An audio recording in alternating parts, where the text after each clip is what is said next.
Hi ஒருவன். So எனக்கு இது வீடியோ போடுறதுக்கே மனசு இல்லைங்க. நான் வந்து ஒரு மூஞ்சி காட்டிட்டு பேசணும், உங்கள் முன்னாடி வந்து பேசணும், நான் உங்கள்கிட்ட எப்படி எக்ஸாம் எழுதிக்கேன்னு கேட்கலான்னு நினச்சேன்.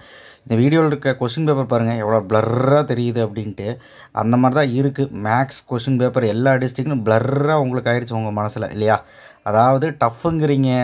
ஸோ விவேக் சார் சொன்னது வரல, இல்லை வந்து பார்த்திங்கன்னா மேக்ஸ் கொஸ்டின் பேப்பர் கடுப்பு சார், மேக்ஸ் கொஸ்டின் பேப்பர் ரொம்ப டஃப்பு சார், சார் நான் ஃபெயில் சார், சார் நீங்கள் சொன்னது எதுவுமே வரல சார், வந்துச்சு ஆனால் மறந்துச்சு, அப்புறம் வந்து லாஸ்ட் மினிட்ல படிச்சுட்டு போனது வரல, இந்த மாதிரி புலம்பல் அண்ட் அழுகை குரல்கள் அண்ட் ஆல்சோ வந்து பார்த்திங்கன்னா நிறைய பேர் வந்து அந்த கஷ்டத்தை ஷேர் பண்ணுறது அப்படிங்கிறது வந்து சொல்லிகிட்டு இருக்கீங்க. வாட்ஸ்அப்லேயும் நான் எல்லா இடத்துலையும் பார்த்துக்கிட்டு இருக்கிறேன். ஸோ நான் ஒரு விஷயத்த சொல்கிறேன். எனக்கு ஒரே ஒரு கொஷின் தான் கேட்கணும். இது வந்து நான் வந்து நேரடியாக நான் வந்து வீடியோ வந்து வச்சு பேசலாம் தான் இருந்தேன். சரி ஒரு கொஸ்டின் பேப்பரை காட்டி நம்ம பேசிடுவோம்னு சொல்லி தான் இப்போ இந்த நேரத்தில் நான் பேசிக்கிட்டு இருக்கேன். ஆக்சுவலாக இது நான் வீடியோ போடக்கூடாதுன்னு நினச்சேன். ஆனால் பசங்க வந்து எங்கிட்ட நிறைய பேர் சொன்னாங்க, சார் நீங்கள் பேசுங்க சார், இதை பற்றி பேசுங்க, இன்னொரு வாட்டி இந்த மாதிரி தப்பு நடக்கக்கூடாது அப்படிங்கிற மாதிரி. என்ன தப்பு அப்படின்னா, நான் ஆல்ரெடி இதை பற்றி நான் நிறையா வாட்டி சொல்லிட்டேன், ஆனால் யாருமே காதில் கொடுத்து கேட்கல. ஸோ என்ன அப்படின்னா, போர்ஷன்ஸ், ஒரு போர்ஷன்ஸை நம்ம வந்து நிர்ணயிக்கிறோம் அப்படின்னா ஹாஃப் ஏர்லி போர்ஷன்ஸ் எப்படிப்பட்ட ஒரு போர்ஷன்ஸாக இருக்கக்கூடும்னா எல்லா சப்ஜெக்ட்டுமே ஃபுல் போர்ஷன். ஆனால் மேக்ஸுக்கு மட்டும் நம்ம ஃபஸ்ட்டு 10 சாப்டர் சொல்கிறோம், இல்லை வந்து 1 to 8 9 10 இல்லாமல் 11 12ன்னு சொல்கிறோம். ஸோ இந்த மாதிரிலாம் சொல்கிறோம். சில ஸ்கூலுக்கு ஃபுல் சாப்டர் சொல்கிறாங்க, சில ப்ரைவேட் ஸ்கூலுக்கு வந்து 12 சாப்டர் ஃபுல்லாக சொல்கிறாங்க, சில ப்ரைவேட் ஸ்கூலில் வால்யூம் 1 வால்யூம் 2 தனித்தனியாக வைக்கிறாங்க. இந்த மாதிரி போர்ஷன்ஸை மாற்றி மாற்றி மாற்றி மாற்றி அந்தந்த ஸ்கூல் தகுந்த மாதிரி வைப்பாங்க. கவர்மெண்ட் போர்ஷன்ஸ்னு ஒன்று இருக்குது இல்லைங்களா? இப்போ ஒரு ஸ்கூல் வைக்கிது அப்படின்னா அவங்க ப்ரைவேட்டாக வைக்கிறவங்க அவங்க சொல்லிவிடுவாங்க, அவங்க டீச்சர்ஸ் வந்து பொறுப்பெடுத்து அந்த கொஷின் பேப்பர் எடுக்கிறவங்க சொல்லிடுவாங்க.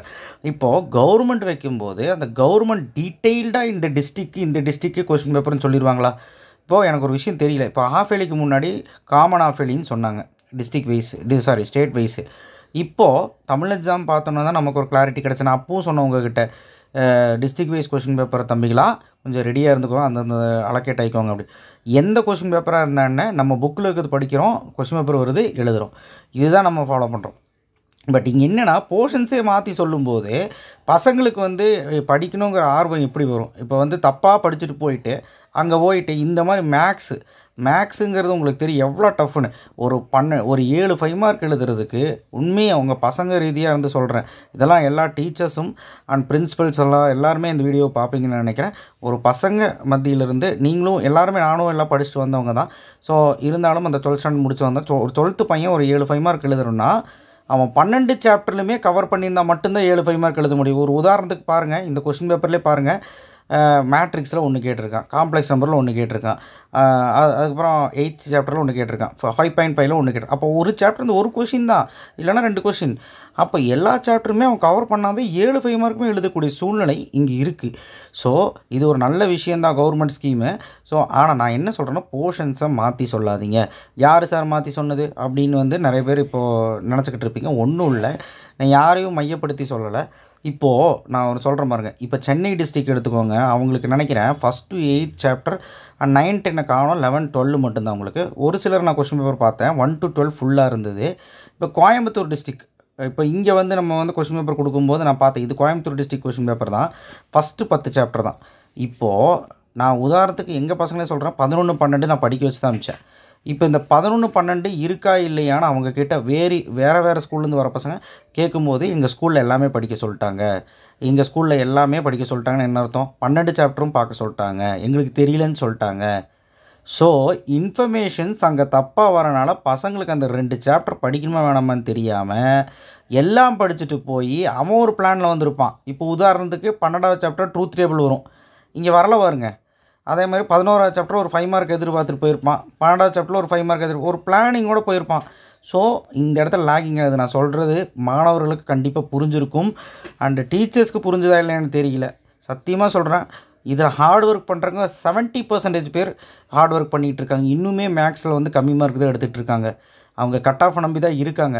நல்ல வேலை பப்ளிக் எக்ஸாம் வந்து பப்ளிக்காக நடக்கிறனால, எல்லாத்துக்கும் ஒரே காமனான கொஸ்டின் பேப்பர், ஃபுல் போர்ஷன்னால கன்ஃபியூஷன் கிடையாது.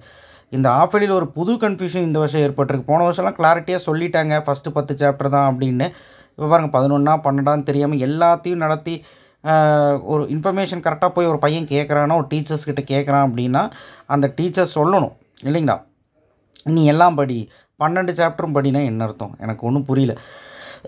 இது வந்து நான் சொல்லலைங்க, பசங்க சொல்கிறாங்க. இது வந்து அவங்கக்கிட்டயே நான் வந்து நேரடியாக பேச வச்சுருப்பேன். எதுக்கு வம்பு? நம்ம வந்து அந்த பையன் வந்து சொல்லி அது நல்லா இருக்காது. அந்த பையனுக்கு வந்து ஸ்கூலுக்கு போய் நாளைக்கு படிக்கணும் இல்லைங்களா? ஸோ அதனால் யாரையுமே நான் இங்கே தப்பாக சொல்லலை. ஏதாவது இந்த வீடியோவில் நான் தப்பாக பேசினாலும் மன்னிச்சிடுங்க. பட் இதை நீங்கள் மனசில் வச்சுக்கிட்டு அடுத்த வருஷம் வர பசங்களுக்கு கண்டிப்பாக நீங்கள் ஹாஃப் இயர்லி போர்ஷன்ஸை இல்லை குவார்ட்டர்லி போர்ஷன்ஸோ இல்லை மிட் டர்ம் போர்ஷன்ஸோ கொஞ்சம் கரெக்டாக அந்த போர்ஷன்ஸை கொஞ்சம் எழுதி போட்டு பையனுக்கு வந்து அது கொஞ்சம் சொல்லி கொஞ்சம் அந்த போர்ஷன்ஸ் அந்த அவேர்னஸ் வந்து கொஞ்சம் கொண்டு வாங்க அப்படிங்கிறது என்னுடைய தாட்டு. வேறு ஒன்றுமே இல்லை. இது என்னுடைய தாட்டு மட்டும் இல்லை, மாணவர்களுடைய தாட்டுன்னு தான். இது எதுக்கு சார் இவ்வளோ பெருசாக பேசிக்கிட்டு இருக்கீங்க தானே, இவ்வளோ பெரிய விஷயமானு கேட்டால், நிறைய மாணவர்களுக்கு போர்ஷன்ஸே என்னன்னு தெரியாமல் படிச்சுக்கிட்டு இருக்காங்க. மேக்ஸ் அவ்வளோ பெரிய டஃப்பு. இதில் பாருங்கள், cos alpha plus beta, cos alpha minus beta நம்ம சம் இருக்கும் தீரம், அதுவே கேட்கல.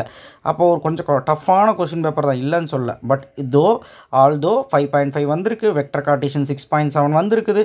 இங்கே பார்த்தீங்களா 10.8 வந்திருக்குது. இங்கே பாருங்கள், வெக்டர் அல்ஜீப்ராவில் இந்த ப்ரூஃப் சம் இது A cross B கேட்டிருக்காங்க, லோக்கல் எக்ஸ்ட்ரீமாக கேட்டிருக்காங்க, சால்வ் கேட்டிருக்காங்க, இந்த இடத்துல சென்டர் ஃபோர்ஸி கேட்டிருக்காங்க, இல்லை ஆயிலர்ஸ் தியரம் கேட்டிருக்காங்க, ஆர்கியூமெண்ட் கேட்டிருக்காங்க.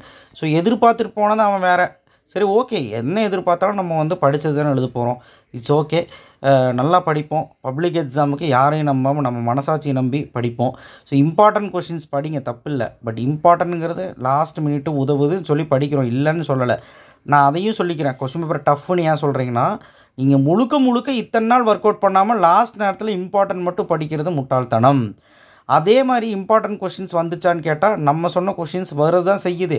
மினிமம் இதில் வந்து 6-5 மார்க் வந்திருக்குது நம்ம சொன்னது. ஸோ இல்லை, நான் வந்து என்னையை குத்தம் சொல்லிக்கல, இல்லை வந்து என்னை நியாயப்படுத்தக்கு விரும்பலை. இப்போ நீங்கள் வந்து எப்படி இருக்குன்னா, பப்ளிக் எக்ஸாமில் வந்து நல்லபடியாக படிக்கணும் அப்படின்னா எல்லா சாப்டர்ஸும் கவர் பண்ணுங்கள். என்னென்ன சாப்டர் மெயினாக கவர் பண்ணணும், என்னென்ன ஒரு சாப்டர் எடுத்திங்கன்னா ஃபுல்லாக படிக்க ட்ரை பண்ணுங்கள். யாரையும் நம்ப வேண்டாம். ஸோ அப்போ தான் நம்ம கட் ஆஃப் எடுக்க முடியும். ஸோ இந்த வீடியோவில் யாரையும் மனசும் புண்படுத்துறதுக்காக நான் பேசலை. ஸோ யாராவது புண்படுத்தியிருந்தாலும் என்னை மன்னிச்சிடுங்க. பட் போர்ஷன்ஸை தயவு செய்து டீச்சர்ஸ் சார்பாகவும் அந்த ஸ்கூல் சார்பாகவும் கொஞ்சம் அந்த பிரின்சிபல் பார்வையில் அந்த ஸ்கூல் வந்து அவங்களுக்கு வந்து ஒரு சர்க்குலர் மாதிரி ஒரு போர்ஷன்ஸ் வந்து எந்த ஸ்டாண்டர்டாக இருந்தாலே கரெக்டாக வந்து அந்த போர்ஷன்ஸை வந்து சொன்னாங்க அப்படின்னா, மேக்ஸ் மட்டும் இல்லை எல்லா சப்ஜெக்ட் சொன்னாங்கன்னா குழந்தைங்களுக்கு தெரியும். நிறைய பேர் போர்ஷன்ஸே என்னன்னு தெரியாமல் படிச்சுக்கிட்டு இருக்காங்க அப்படிங்கிறது தான் இதில் இந்த உண்மையான வெளிப்பாடு. ஸோ பாருங்கள், இந்த கொஸ்டின் பேப்பர் பாருங்கள், ஈஸியாக தான் இருக்குது. பட் இதுவும் எங்கள் இதில் டஃப்னு தான் சொல்கிறாங்க. பட் ஆனால் வந்து ஈஸியாக தான் இருக்குது. ஏன்னா நான் நிறைய மெசேஜ் இப்போ பார்த்தேன் கொஞ்சம் நேரத்துக்கு முன்னாடி. அதெல்லாம் பார்த்ததுக்கப்புறம் தான் இந்த வீடியோ போடணும்னு தோணுச்சு. தேங்க்யூ.